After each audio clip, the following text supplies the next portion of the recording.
Communication एक energy है जो आप अपने थॉट्स, अपने वर्ड्स और कई बार अपने एक्शंस, एक्सप्रेशंस के जरिए भी जाहिर करते हैं। लोग कहते हैं कि बड़ी ताकत के साथ बड़ी जिम्मेदारी भी आती है।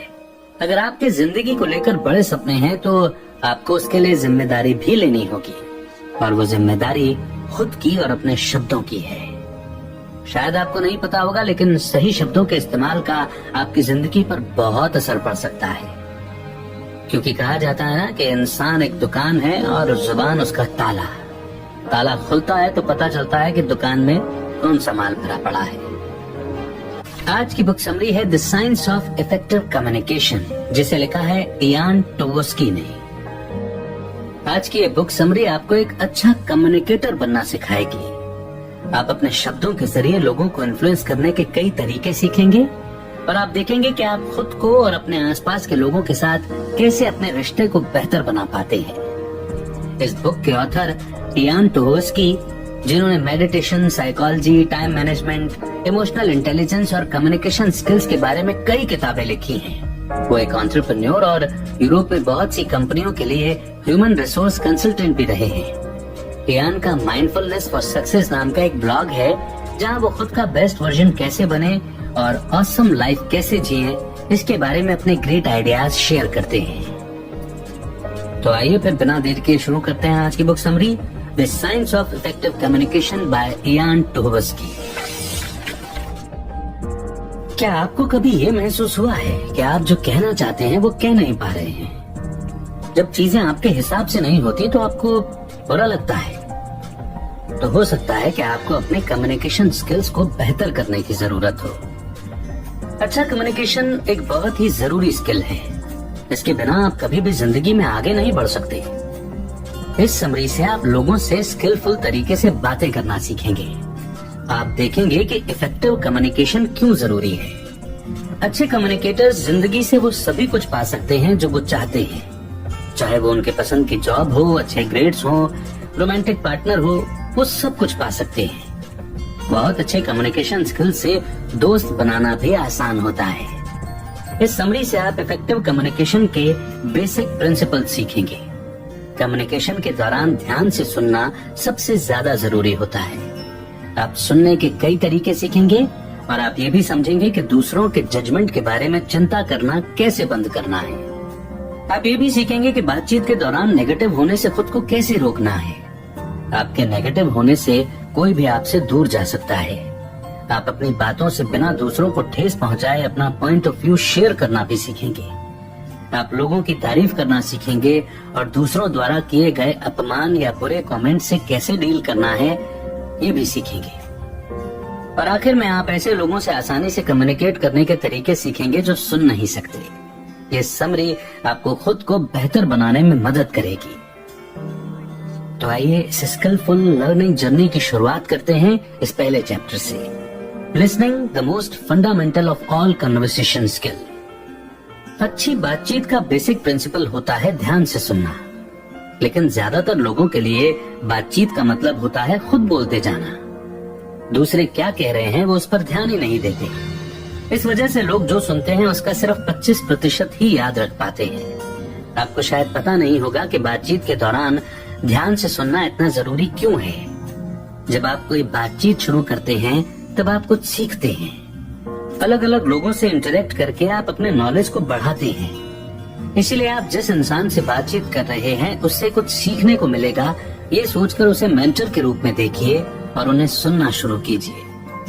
कम्युनिकेशन एक्सपर्ट जूलियन ट्रेजर का कहना है कि लोग सिर्फ 60% बातचीत पर ही ध्यान देते हैं। हम जानते हैं कि अगर हम कुछ भूल गए तो वो हम आसानी से किसी बुक या वीडियो में खोज सकते हैं, लेकिन हम अपनी माँ से हुई बातचीत को इंटरनेट में नहीं खोज सकते।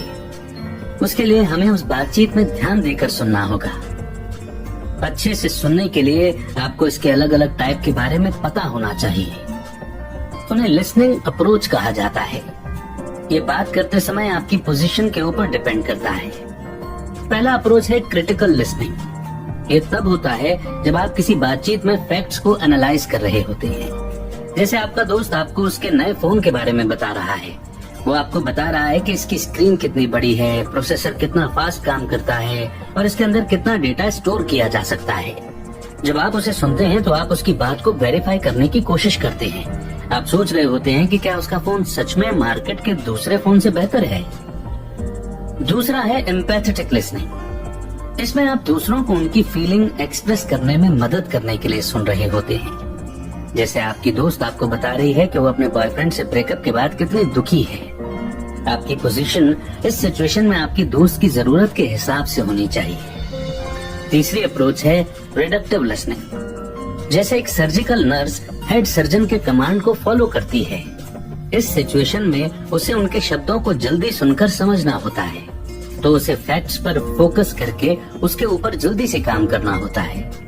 चौथा है एक्सपेंसिव लिसनिंग। जैसे आपकी दोस्त आपको बताती है कि वो अपने पति से तलाक के लिए केस फाइल करने वाली है। आप उसे उसके एक्स हस्बैंड के बारे में बात करते हुए सुनते हैं। वो बताती है कि उसके लिए लॉयर हायर करना कितना मुश्किल है। इस सिचुएशन में आप फैक्ट समझने के लिए सुन रहे हैं। ये एम्पैथेटिक लिसनिंग के जैसा ही है, लेकिन एक्सपेंसिव लिसनिंग इमोशन से ज्यादा फैक्ट्स पर फोकस करता है। पांचवा अप्रोच है पैसिव लिसनिंग। पैसिव लिसनिंग के लिए आपको कुछ भी नहीं करना पड़ता है। जैसे आपके पिता आपको बताते हैं कि वो कैसे गोल्फ कोर्स में गेम जीता करते थे। इस सिचुएशन में आपको रिएक्ट करने की जरूरत नहीं है। आप जानते हैं कि आपके पिता सिर्फ चाहते हैं कि कोई उन्हें सुने। आखिरी अप्रोच है एक्टिव लिसनिंग। ये तब होता है जब आप सवाल पूछते हैं और सामने वाले के शब्दों पर रिएक्ट करते हैं। एक्टिव लिसनिंग में आप सामने वाले को ये बताते हैं कि आप उन्हें सुनने में इंटरेस्टेड हैं। आपको किस लिसनिंग अप्रोच का इस्तेमाल करना है, इस सिचुएशन पर डिपेंड करता है। कई लोग एक्टिव लिसनिंग पसंद करते हैं क्योंकि दूसरों के द्वारा समझा जाना एक अच्छा एहसास होता है, लेकिन कई बार सिर्फ पैसिव लिसनिंग भी काफी होती है। How to stop fearing judgement.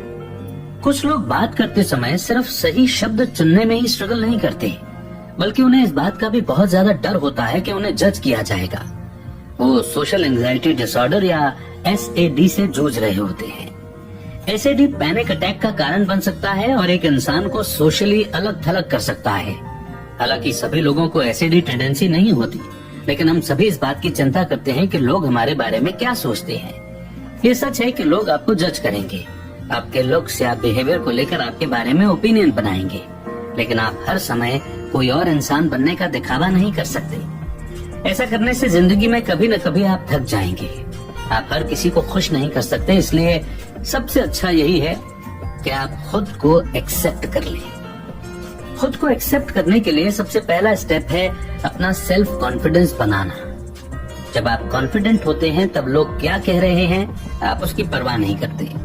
अपने सेल्फ कॉन्फिडेंस को बनाने के लिए पहले आप अपने सेल्फ क्रिटिसिज्म यानी खुद की बुराई करने की सोच को चैलेंज कीजिए। जब आप खुद को दिन भर क्रिटिसाइज करते रहते हैं तब आप खुद को बुरा महसूस कराते हैं। मान लीजिए कि आपका दोस्त आपको बदसूरत और स्टूपिड बोलता है, तो आप कैसा महसूस करेंगे? पक्के तौर पर आपको बहुत खराब लगेगा। ठीक इसी तरह अगर आप खुद को पूरे समय यही कहते रहेंगे तो क्या आपको बुरा नहीं लगेगा? इससे उबरने के लिए खुद से नेगेटिव बातें करना बंद कीजिए। जब भी आप अपने लिए बुरा महसूस करते हैं तब स्टॉप शब्द को बार बार और जोर से कहिए, ताकि आपके ब्रेन को यह पता चल पाए कि आप सीरियस हैं। कॉन्फिडेंस हासिल करने का अगला टिप है अपने अंदर कोई स्किल डेवलप करना। कोई नई स्किल सीखिए, जैसे कि बेकिंग या पेंटिंग। तब आप खुद पर गर्व महसूस करेंगे। आप महसूस करेंगे कि आप एक काबिल इंसान हैं और इस तरह से आपको बात करने के लिए एक नया टॉपिक भी मिल जाएगा। आखिरी टिप है, लोग जो आपसे कहते हैं उसका असर खुद पर मत पड़ने दीजिए। अगर किसी को लगता है कि आप दिखने में खूबसूरत नहीं हैं, तो ये उनकी सोच या उनका ओपिनियन है। आप इस बारे में कुछ नहीं कर सकते। लेकिन अगर लोगों को आप बोरिंग और स्टूपिड लगते हैं, तो आप खुद को इंटरेस्टिंग और स्मार्ट बनाने में मेहनत कर सकते हैं। आप किसी के कॉन्फिडेंस को कुछ ही सेकंड में जज कर सकते हैं। जैसे सुजैन को ही लीजिए। वो घर लौटते समय अपने किसी नए पड़ोसी से मिली। वो इस बात से चौंक गई कि वो कितने कॉन्फिडेंट और अंडरस्टैंडिंग है। सुजैन को लगा कि वो बहुत कम उम्र से ही बहुत सोशल यानी कि मिलनसार टाइप के शख्स रहे होंगे। वो उनकी तरफ खिंचाव महसूस करने लगी। बाद में उसे पता चला कि उसके नए पड़ोसी एक रिटायर्ड शेरिफ हैं। यानी वो कानूनी मामलों की देखरेख करने वाले ऑफिसर थे। इस तरह आप देख सकते हैं कि किस तरह सुजैन ने उनकी पर्सनैलिटी के बारे में कंक्लूजन निकालने के लिए क्लूज पर ध्यान दिया। वो रिटायर्ड शेरिफ इतने कॉन्फिडेंट इसलिए थे क्योंकि उन्हें खुद पर भरोसा था। लोगों के जजमेंट से उबरने के लिए पहले ये सोचना बंद कीजिए कि हर चीज आपके बारे में है। अगर आपको लगता है कि लोग हमेशा आपके बारे में सोचते रहते हैं तो आप गलत हैं। लोग घंटों दूसरों के बारे में नहीं सोचते। उनकी अपनी खुद की जिंदगी है जिसमें वो आगे बढ़ जाते हैं। जैसे आप कल रात पार्टी में गए थे और वहाँ आपने कुछ बेवकूफी भरा कह दिया। कुछ लोग आपके ऊपर हंस सकते हैं लेकिन वो घंटों इसके बारे में नहीं सोचते रहेंगे। इसलिए इस बारे में सोच सोच कर खुद को टॉर्चर मत कीजिए। खुद पर बहुत ज्यादा फोकस करना बंद कीजिए। इसके बजाय दूसरों पर फोकस कीजिए। जब आप दूसरों से बात करते हैं तो आपको लग सकता है कि वो आपको जज कर रहे हैं, लेकिन उन्हें बेहतर जानने की कोशिश कीजिए। आपको एहसास होगा कि वो भी परफेक्ट नहीं है। आपकी तरह वो भी बस एक इंसान है। आप उन्हें जितना जानेंगे उतना ही ज्यादा वो फ्रेंडली बनेंगे। नेक्स्ट चैप्टर है avoiding excessive negativity in your social interactions. कुछ लोगों को समझ में नहीं आता कि उनकी बातचीत कभी भी सही क्यों नहीं होती। इसका कारण है उनकी नेगेटिविटी।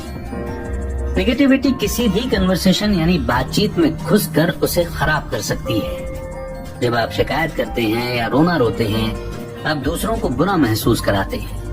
जब आप खुद पर बहुत ज्यादा ध्यान देते हैं तब आप अपने आसपास के लोगों को नजरअंदाज कर देते हैं। जब आप सिचुएशन को समझ नहीं पाते और लगातार बात करते रहते हैं तो आप लोगों को चोट पहुंचाते हैं। ऐसी घटनाएं दूसरों के साथ आपका रिश्ता खराब कर देती हैं। एक इफेक्टिव कम्युनिकेशन के लिए अपनी नेगेटिविटी को छोड़ने की कोशिश कीजिए। सिंपल से सवालों के लिए नेगेटिव जवाब आपका मूड खराब कर सकते हैं। जैसे आपने अपने पड़ोसी से पूछा कि वो कैसी है। उसने इसका नेगेटिव जवाब दिया। उसने कहा कि उसे बहुत काम करने हैं, मौसम भी खराब है और ऐसी ही कई और बातें बोली। क्या ऐसे में आप उससे अक्सर बात करना चाहेंगे? लेकिन अगर उसने आपको अलग तरह से जवाब दिया होता तो क्या होता? मान लीजिए कि आपके पड़ोसी ने कहा होता कि उसके सर में थोड़ा दर्द है लेकिन वो जल्दी ही ठीक हो जाएगा। तो क्या आपको अच्छा नहीं लगता? इसका मतलब है कि अगर आप पॉजिटिव रहेंगे तो बाकी लोग भी पॉजिटिव होंगे। अपना खराब एक्सपीरियंस लोगों से शेयर करना गलत नहीं है, लेकिन आपको अपनी परेशानियों का बोझ उन पर नहीं डालना चाहिए। मान लीजिए कि एक दिन आपकी कार खराब हो जाती है और आपका फोन खो जाता है। घर लौटकर आपके पार्टनर के साथ बहस हो जाती है। अगले दिन आप सुबह अपनी कलीग को बहुत खुश देखते हैं। ठीक उसी समय आप उसका मूड खराब करना चाहते हैं ताकि आप खुद को अच्छा महसूस करा सकें। अब ये आपको नहीं करना चाहिए, क्योंकि धीरे धीरे लोग आपसे कन्नी काटने लगेंगे। इसके बजाय आप खुद को और आप जिससे बातचीत कर रहे हैं दोनों को खुश करने की कोशिश कर सकते हैं। मूड को हल्का करने की कोशिश कीजिए ताकि आप दोनों ही बात करने में कंफर्टेबल महसूस करें। ऐसा समय भी आएगा जब बातचीत के दौरान आपको कॉम्प्रोमाइज यानी कि समझौता करना पड़ेगा। जैसे आपके दोस्तों में से एक को लगता है कि रैना नाम की लड़की सुंदर है, लेकिन आपको ऐसा नहीं लगता। अगर उस समय आप तुरंत डिसएग्री करने लगेंगे तो वहाँ मौजूद सभी लोगों को बड़ा अजीब लगेगा। तो बातचीत को जारी रखने के लिए आपको यहाँ थोड़ा कॉम्प्रोमाइज तो करना पड़ेगा। लोगों को सबसे ज्यादा बुरा लगता है जब आप उनकी गलतियां गिनाते हैं, और बातचीत के दौरान ये बहुत भयानक हो सकता है। जैसे अगर आपका फ्रेंड जूलियन कोई एक शब्द ठीक से प्रोनाउंस नहीं कर रहा है तो उसे जाने दीजिए। उसे मत बताइए कि वो गलती कर रहा है, इससे उसे ठेस पहुंचेगी। इसे नजरअंदाज कीजिए। जब तक कि वो कुछ सीरियस नहीं करता तब तक उसे जाने दीजिए। और आखिरी प्रॉब्लम है सिर्फ अपने बारे में बात करना। एक बार टॉम नाम का एक आदमी अपने रिश्तेदारों से मिलने गया। वहाँ वो एक आदमी से मिला जिसका नाम रॉब था। रॉब उसकी कजन का पार्टनर था। जब टॉम ने रॉब से बात की तो रॉब सिर्फ अपने यूरोप के सबसे महंगे रिजॉर्ट में बताए हुए वेकेशन के बारे में बात करता रहा। रॉब टॉम के एडवेंचर्स के बारे में सुनने में बिल्कुल भी इंटरेस्टेड नहीं था। इस तरह से टॉम को इतनी चिड़चिड़ाहट होने लगी और वो जोर से बोलना चाहता था कि बस करो भाई, हो गया। इसे सेल्फ सेंटर्ड होना कहते हैं, यानी बस अपनी ही बात करते जाना। आपको कभी भी खुद को दूसरों से बेहतर नहीं दिखाना चाहिए। बहुत से कन्वर्सेशंस के फेल होने का ये मेन कारण है। डिस्कशन के दौरान दूसरे लोगों को भी अपना पहलू कहने का मौका दीजिए। तभी वो सही मायने में कन्वर्सेशन होगा। बातचीत में अच्छा ना होना एक ऐसी चीज है जो लोगों को इंफीरियर या कमतर महसूस कराती है, लेकिन आप पॉजिटिव रहकर इसे ठीक कर सकते हैं, क्योंकि समय और प्रैक्टिस के साथ आप बातचीत करने में बेहतर हो जाएंगे। नेक्स्ट चैप्टर है the ethical conversationalist, getting your views across and needs met without harming others. अच्छी कन्वर्सेशन स्किल बहुत अच्छे रिलेशनशिप बना सकती है, लेकिन अच्छा कन्वर्सेशन स्किल होने का मतलब झूठ बोलना नहीं है। झूठ बोलना कहीं भी सही नहीं होता। हाँ, कुछ सिचुएशन होते हैं जहाँ झूठ बोलकर एक इंसान बचकर निकल सकता है, लेकिन आगे चलकर इसके अनचाहे नतीजे भी हो सकते हैं। यही बात हंसी मजाक पर भी लागू होती है। कुछ जगह है जहाँ आप मजाक कर सकते हैं, लेकिन कुछ जगह ऐसी है जहाँ आप मजाक नहीं कर सकते। मजाक करते समय हमेशा ये ध्यान रखिए कि आप किसके साथ मजाक कर रहे हैं, ताकि आप उन्हें चोट न पहुंचाएं। चलिए बातचीत के दौरान झूठ बोलने और मैनिपुलेट करने के बारे में डिस्कस करते हैं। इमेजिन कीजिए कि आप अपने दोस्त से आपके घर आते हुए एक बोतल सोडा लाने के लिए कहते हैं। आप यहाँ क्या कर रहे हैं? आप अपने शब्दों से उसके बिहेवियर को बदलने की कोशिश कर रहे हैं, और इसमें कुछ भी गलत नहीं है। जब तक कि कोई काम किसी को चोट नहीं पहुंचाता वो सही होता है। लेकिन कुछ लोगों का मानना है कि लोगों को मैनिपुलेट करना गलत है। मैनिपुलेट करने का मतलब है चीजों को अपने हिसाब से घुमाना। ये एक ऐसी कन्वर्सेशन स्किल है जो आज की दुनिया में सरवाइव करने के लिए इंसान के पास होना जरूरी है, लेकिन इसे सीखने से पहले कुछ चीजें हैं जिन्हें आपको याद रखने की जरूरत है। सबसे पहला, दूसरों का मन बदलने की कोशिश मत कीजिए, खासकर जब आप अपने फायदे के लिए ऐसा करना चाहते हैं। मान लीजिए कि आपकी एक दोस्त एक ऐसे इंसान को पसंद करती है जिसे आप पसंद नहीं करते, लेकिन आप ये भी जानते हैं कि वो इंसान बुरा नहीं है और शायद वो आपकी दोस्त को पसंद भी करता है। आप अपनी दोस्त को उसके साथ समय बिताने से रोकते हैं। इस तरह से आप अपने दोस्त की फीलिंग्स को चोट पहुंचा रहे हैं। अगर किसी तरह से उसे ये बात पता चल जाती है तो आप अपना दोस्त और भरोसा दोनों खो देंगे। दूसरा है, किसी की कमजोरी या मजबूरी देखकर उससे ऊंचा बनने की कोशिश मत कीजिए। मान लीजिए कि आप एक लॉयर हैं, आपके दोस्त ने आपको और कुछ कलीग्स को समय बिताने के लिए अपने घर बुलाया है। उनमें से एक अपने से नीचे फ्लोर पर रहने वाले पड़ोसी के बारे में बताता है जो बड़ा ही इरिटेटिंग है। वो आदमी कहता है कि वो अपने पड़ोसियों के खिलाफ उसे डिस्टर्ब करने के लिए केस करेगा। वो और चीजें भी बताता है जिसके लिए वो उन पर केस करना चाहता है। एक लॉयर होने के नाते आप जानते हैं कि वो ऐसा नहीं कर सकता, तो आप उसे सही जानकारी देकर उसका मन बदलने की कोशिश करते हैं। लेकिन क्योंकि उसे लॉ के बारे में ज्यादा पता नहीं है, इसलिए वो इससे घबराया हुआ और शर्मिंदा महसूस करेगा। तो झूठ बोलना कैसा रहेगा? हमें बचपन से ही सिखाया जाता है कि कभी झूठ नहीं बोलना चाहिए। हमारे पेरेंट्स हमसे हमेशा कहते आए हैं, लेकिन अगले ही पल हम उन्हें झूठ बोलते हुए सुनते हैं। तो आपको लगता होगा कि आखिर झूठ बोलना सही है या गलत? अगर आप झूठ के दम पर रिश्ते बनाते हैं तो वो जल्दी ही टूट जाएंगे।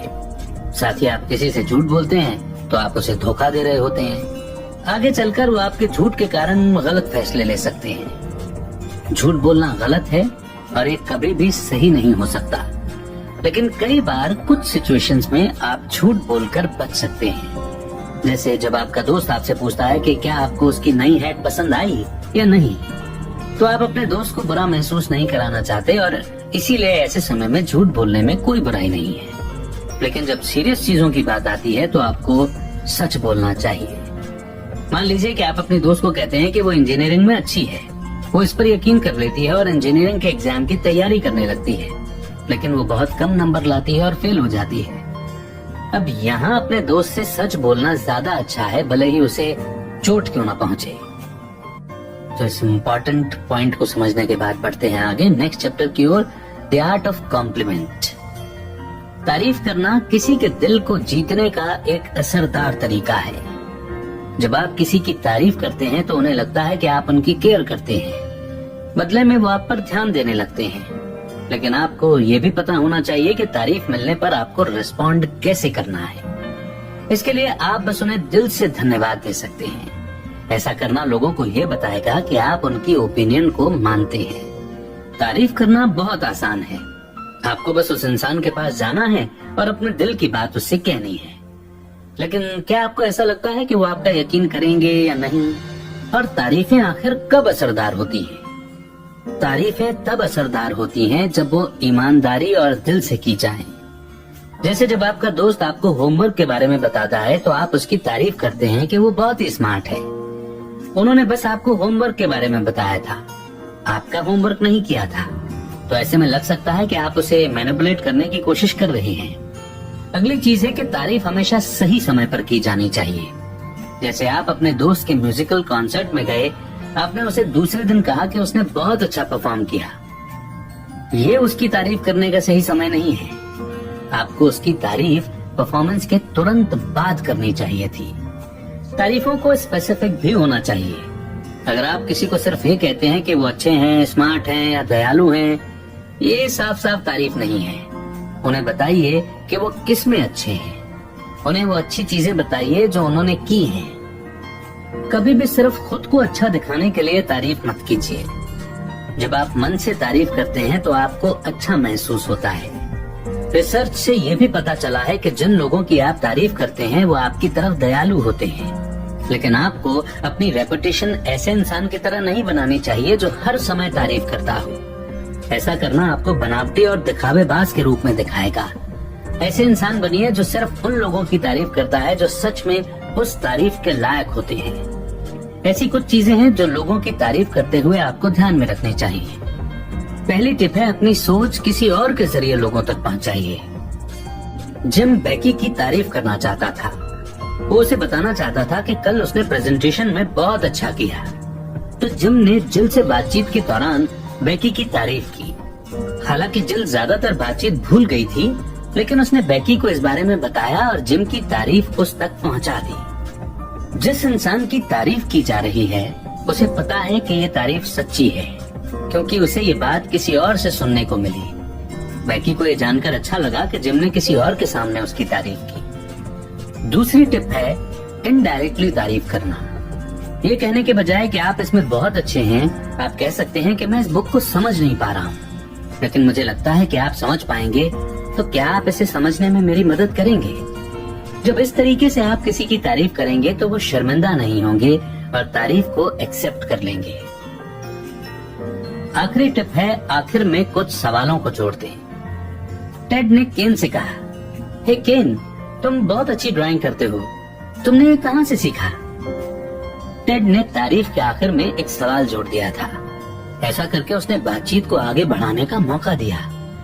केन अब अपने स्कूल और उसने जो कुछ कोर्सेज या क्लास किए हैं के बारे में इससे बात करके इस बातचीत को आगे बढ़ा सकता है। अगर टेड ने सिर्फ केन की तारीफ की होती तो उसके बाद दोनों के बीच में एक अजीब सी खामोशी का माहौल बन जाता। तारीफ करने से तारीफ को एक्सेप्ट करना ज्यादा मुश्किल होता है। हो सकता है कि जब आपकी तारीफ की जाए तो आप कुछ न कह पाएं या फिर शर्मिंदा हो जाएं। ऐसे समय में सामने वाले को पोलाइटली धन्यवाद देकर उसकी ओपिनियन को मान लेना चाहिए। यही करना सबसे बेस्ट होगा। तो एक जबरदस्त सॉल्यूशन को पाकर, क्योंकि ऐसी सिचुएशन हम में से कईयों के साथ होती है, हम इसे याद रखेंगे और आगे बढ़ते हैं नेक्स्ट चैप्टर की ओर। How to handle heated discussions. बहस होना आम सी बात है। लोगों का गुस्सा होना भी आम बात है। जब वो गुस्सा होते हैं तो अपना गुस्सा किसी के ऊपर निकालना चाहते हैं, लेकिन कुछ ट्रिक्स हैं जो आपको ऐसी सिचुएशन से उबरने में मदद करेंगी। अगर बदले में आप भी गुस्सा हो जाएंगे तो आप बस उनके गुस्से को और भी भड़काएंगे। इस तरह से प्रॉब्लम कभी सॉल्व नहीं होगी। इसके बदले आप अपना दिमाग ठंडा रखिए और सामने वाले को शांत होने दीजिए। ये ऑफिस मीटिंग में भी अप्लाई किया जा सकता है। दो लोग अक्सर बहस करने लगते हैं। उनके बीच की प्रॉब्लम को सॉल्व करने के लिए दोनों को एक जैसा ट्रीट कीजिए। कभी भी किसी एक की साइड मत लीजिए, इससे सिचुएशन और ज्यादा खराब होगी। एक दिन जब सैम घर लौटा तो उसने देखा कि उसकी पत्नी बेहद गुस्से में है। जैसे ही वो घर के अंदर घुसा, सारा उसके बिहेवियर को लेकर उस पर चिल्लाने लगी। सैम बस वहाँ खड़ा होकर देखता रहा। वो भी उस पर गुस्सा होकर चिल्लाना चाहता था, लेकिन उसने खुद को रोक लिया। उसने कम्युनिकेशन के ऊपर एक बुक से जो टिप्स सीखी थी वो यहाँ अप्लाई की। गुस्सा एक इमोशन है और उसे पता था कि उसे उससे डरना नहीं है। और यहाँ मुद्दा गुस्से का नहीं था, यहाँ सारा जिस तरह से खुद को एक्सप्रेस कर रही थी वो परेशानी का कारण था। सैम को पता था कि उसकी ये फीलिंग टेम्पररी है, जब वो शांत हो जाएगी तो उसका गुस्सा भी चला जाएगा। तो सैम ने सारा से कहा कि उसे तकलीफ पहुंचाकर सैम को बहुत ही बुरा लग रहा है। उसने कहा कि वो इसे सॉल्व करने के लिए तैयार है। उसने देखा कि सारा धीरे धीरे शांत हो रही है। इस तरह से सैम ने उससे झगड़ा नहीं किया, उसने उसके खिलाफ कुछ नहीं कहा। उसने दिखाया कि वो उसे समझता है। उसने अपनी आवाज ऊंची नहीं की। उसे पता था कि ऐसा करने से सारा और भी ज्यादा गुस्सा हो जाएगी। सैम ने अपना दिमाग शांत रखा और उसकी सारी शिकायतें सुनी। सारा ने कई बार उसकी गलतियां गिनाई, लेकिन सैम ने सामने जो प्रॉब्लम थी बस उस पर ध्यान दिया। जब लोग गुस्सा होते हैं तब वो सही गलत नहीं समझ पाते, उन्हें बस अपना गुस्सा एक्सप्रेस करना समझ में आता है। एक शांत इंसान होने के नाते आपको सॉल्यूशन खोजने की जरूरत है। आपको उन पर नाराज नहीं होना चाहिए, उन पर चिल्लाइए भी नहीं, क्योंकि इससे चीजें और भी खराब होंगी। अपना दिमाग ठंडा रखकर सामने वाले की बात सुनिए। ऐसा मत जताइए कि आप उनसे लड़ना चाहते हैं, उन्हें ऐसा जताइए कि आप उनकी मदद करना चाहते हैं।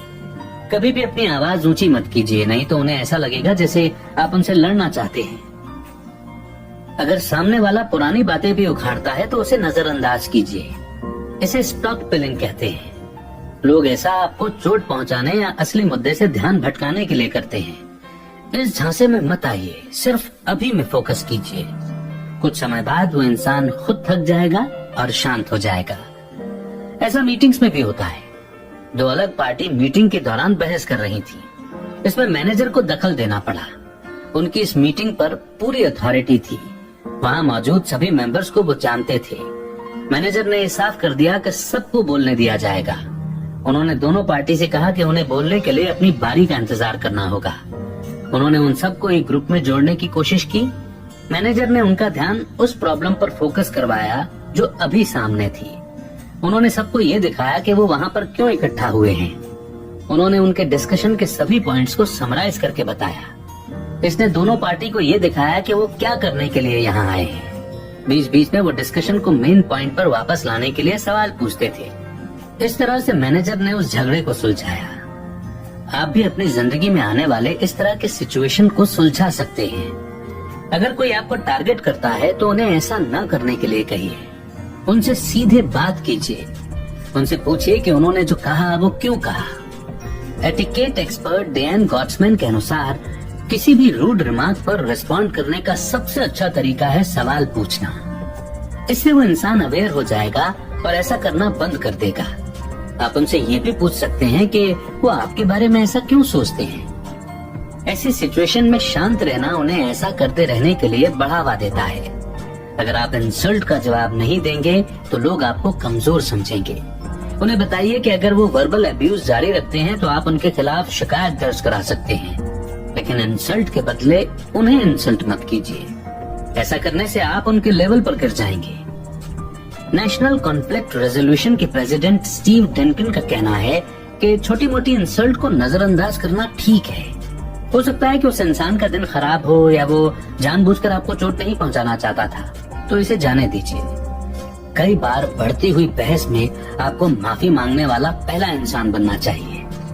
सामने वाले से कहिए कि आप समझते हैं। आप उन्हें बताइए कि आप ऐसा दोबारा नहीं होने देंगे। जैसे आपका पड़ोसी इसलिए नाराज है कि आपके कुत्ते ने उनका गार्डन खोद डाला। आप उस नुकसान की भरपाई करने का ऑफर कर सकते हैं। अगर वो आपकी माफी एक्सेप्ट नहीं भी करता तो उसे जाने दीजिए। इसे पर्सनली लेने के बदले इसे छोड़कर आगे बढ़िए। और जीवन जीने की कला का ये एक बहुत ही महत्वपूर्ण पॉइंट है। इसे समझने के बाद बढ़ते हैं आगे नेक्स्ट चैप्टर की ओर। Conversations between hearing and hearing impaired individuals. लाखों लोग कम सुनने की परेशानी को झेल रहे हैं। आप शायद नहीं जानते होंगे, लेकिन आपके कलीग उनमें से एक हो सकते हैं। इसीलिए उनसे कम्युनिकेट करना थोड़ा मुश्किल हो सकता है। उनसे बेहतर बातचीत करने के लिए यहाँ कुछ टिप्स हैं। मान लीजिए कि आपको सुनने में परेशानी होती है। आप एक साइड से ज्यादा अच्छे से सुन पाते हैं। आप जिससे बात कर रहे हैं उसे उसी साइड से बात करने के लिए कह सकते हैं। उन्हें ये बताना कि आप एक तरफ से कम सुनते हैं अच्छा होगा, ताकि वो उस तरह से एडजस्ट कर पाए। अगली टिप है धीरे धीरे बात करना। हो सकता है जब सामने वाला बहुत तेजी से कुछ बोल रहा हो तो आपको कुछ चीजें समझ में ना आए। ऐसी सिचुएशन में उनसे धीरे धीरे बात करने को कहिए। बातचीत के दौरान जब आपको कुछ समझ ना आए तब क्या, ऐसा मत पूछिए। इसके बदले पोलाइटली आप उन्हें खुद को दोहराने के लिए बोल सकते हैं और कह सकते हैं, सॉरी मैंने सुना नहीं, क्या आप उसे दोबारा बोल सकते हैं? मान लीजिए आप अपने दोस्त से उसके घर के बारे में बात कर रहे हैं। आपको समझ में आया कि उसने नया घर खरीदा है, घर में रंग किया हुआ है, लेकिन आपको कलर स्कीम समझ में नहीं आई। इस सिचुएशन में आप क्लियरली कहिए कि आपको कलर स्कीम समझ में नहीं आई। इससे उन्हें ये पता चलेगा कि आप उनकी बात पर ध्यान दे रहे थे और उनसे इस बारे में पूछने के लिए आपने समय निकाला। मान लीजिए कि आप एक ग्रुप से बातचीत कर रहे हैं, आपको ये समझने में मुश्किल हो रही है कि कौन बात कर रहा है। तब आप बात करने वाले इंसान से कोई एक सामान पकड़ने के लिए कह सकते हैं। जब भी कोई बात करेगा वो उस चीज को पकड़ा रहेगा। इस तरह से आपको पता चलेगा कि कौन बात कर रहा है। कम सुनने वाले लोगों के लिए बातचीत करना आसान बनाने के लिए सुनने वाले लोग कौन सी टिप्स अपना सकते हैं? पहले आपको समझना पड़ेगा कि सुनने में मदद करने वाली मशीन कैसे काम करती है। सुनने वाली मशीन बस आवाज को तेज कर देती है ताकि वो जोर से सुनाई दे। इसीलिए ये मत समझिए कि सुनने वाली मशीन पहनकर कोई इंसान नॉर्मल तरीके से सुनने लगता है। उनका ध्यान अपनी ओर खींचिए। इस तरीके से आप जो भी कह रहे हैं वो उसे मिस नहीं करेंगे। बात करते समय सीधा उनकी तरफ देखिए, अपने मुंह को कवर करके मत रखिए। सभी कम सुनने वाले लोग लिप रीड नहीं कर सकते, लेकिन उनसे क्या कहा जा रहा है इसे समझने के लिए वो मुंह किस तरह से हिल रहा है इस पर भरोसा करते हैं। उनसे पूछिए कि उन्हें किस कान से बेहतर सुनाई देता है और उसी तरफ मुंह करके बात कीजिए। साथ ही कोई भी गलतफहमी होने पर उन पर दोष न डालकर जिम्मेदारी अपने ऊपर लीजिए। इस तरह से वे इनसिक्योर फील नहीं करेंगे। और अब समय है कंक्लूजन का। इस समरी में सबसे पहले आपने इफेक्टिव कन्वर्सेशन के बेसिक प्रिंसिपल को सीखा, जो है सुनना।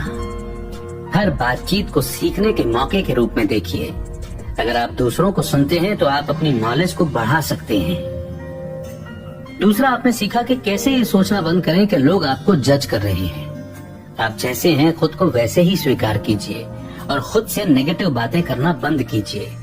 आप सबको खुश नहीं कर सकते, इसलिए वो कीजिए जिससे आपको खुशी मिलती है। तीसरा, आपने सीखा कि बातचीत के दौरान पॉजिटिव कैसे रहना है। शिकायत करने और अपना रोना रोने से बचिए। अगर आप बातचीत में हैं और बार बार नेगेटिव चीजें लाते रहेंगे तो हो सकता है कि लोग आपसे बात करना न चाहें। चौथा, आपने सीखा कि लोगों को तकलीफ पहुंचाए बिना कैसे अपने व्यूज शेयर करने हैं। बातचीत को सिर्फ अपने बारे में मत बनाइए। अगर सामने वाला कोई बहुत बड़ी गलती नहीं करता तो उनकी गलतियां निकालने से बचिए। पांचवा, आपने सीखा कि लोगों की तारीफ कैसे करते हैं। मन से की गई तारीफ से लोगों को पता चलता है कि आप सच में परवाह करते हैं। छठवां, आपने सीखा कि बहस में बदलती हुई बातचीत को कैसे संभालना है। पहले सामने वाले को शांत होने दें और उन्हें जो कहना है वो कहने दें। सॉल्यूशन खोजने में उनकी मदद करें। आखिर में आपने सीखा कि जिन लोगों को सुनने में परेशानी होती है उनसे अच्छे से कम्युनिकेट कैसे करना है। उनसे बात करते समय सीधा उनकी तरफ देखें और धीरे धीरे बोलें। उस बातचीत की जिम्मेदारी लें। कोई भी चीज सीखना आसान नहीं है। उस समय को याद कीजिए जब आपने चलना सीखा था। आप कई बार गिरे थे और खुद को चोट पहुंचाई थी, लेकिन आखिर में आपने चलना सीखा था और आज आप एक मैराथन दौड़ सकते हैं। यही एक अच्छा कम्युनिकेटर बनना सीखने पर भी लागू होता है। आप पहले फेल होते हैं, तभी आपको पता चलता है कि आपने क्या गलती की है, और जब आपको ये पता चल जाता है कि आपको क्या सुधारने की जरूरत है तो चीजें आसान हो जाती हैं। इस समरी की सिंपल टिप्स आपका जिंदगी भर साथ देंगी, और ये टिप्स जिंदगी भर साथ दें इसके लिए ये बहुत महत्वपूर्ण है, बहुत इम्पोर्टेंट है कि इस समरी के जितने भी की टेक अवेज थे, एक नहीं, दो नहीं, तीन नहीं, बल्कि जितने भी थे जिन्होंने भी आपको टच किया है उन्हें लिख लीजिए। उन्हें कमेंट सेक्शन में लिखिए ताकि वे हमेशा के लिए इम्प्रिंट हो जाएं और उनसे केवल आप नहीं बल्कि और लोग भी सीख सकें। तो आपके कमेंट्स का इंतजार रहेगा। बहुत जल्द एक नई बुक समरी के साथ फिर होगी आपसे मुलाकात। तब तक रखिए अपना बेहतर ख्याल। जय हिंद, जय भारत।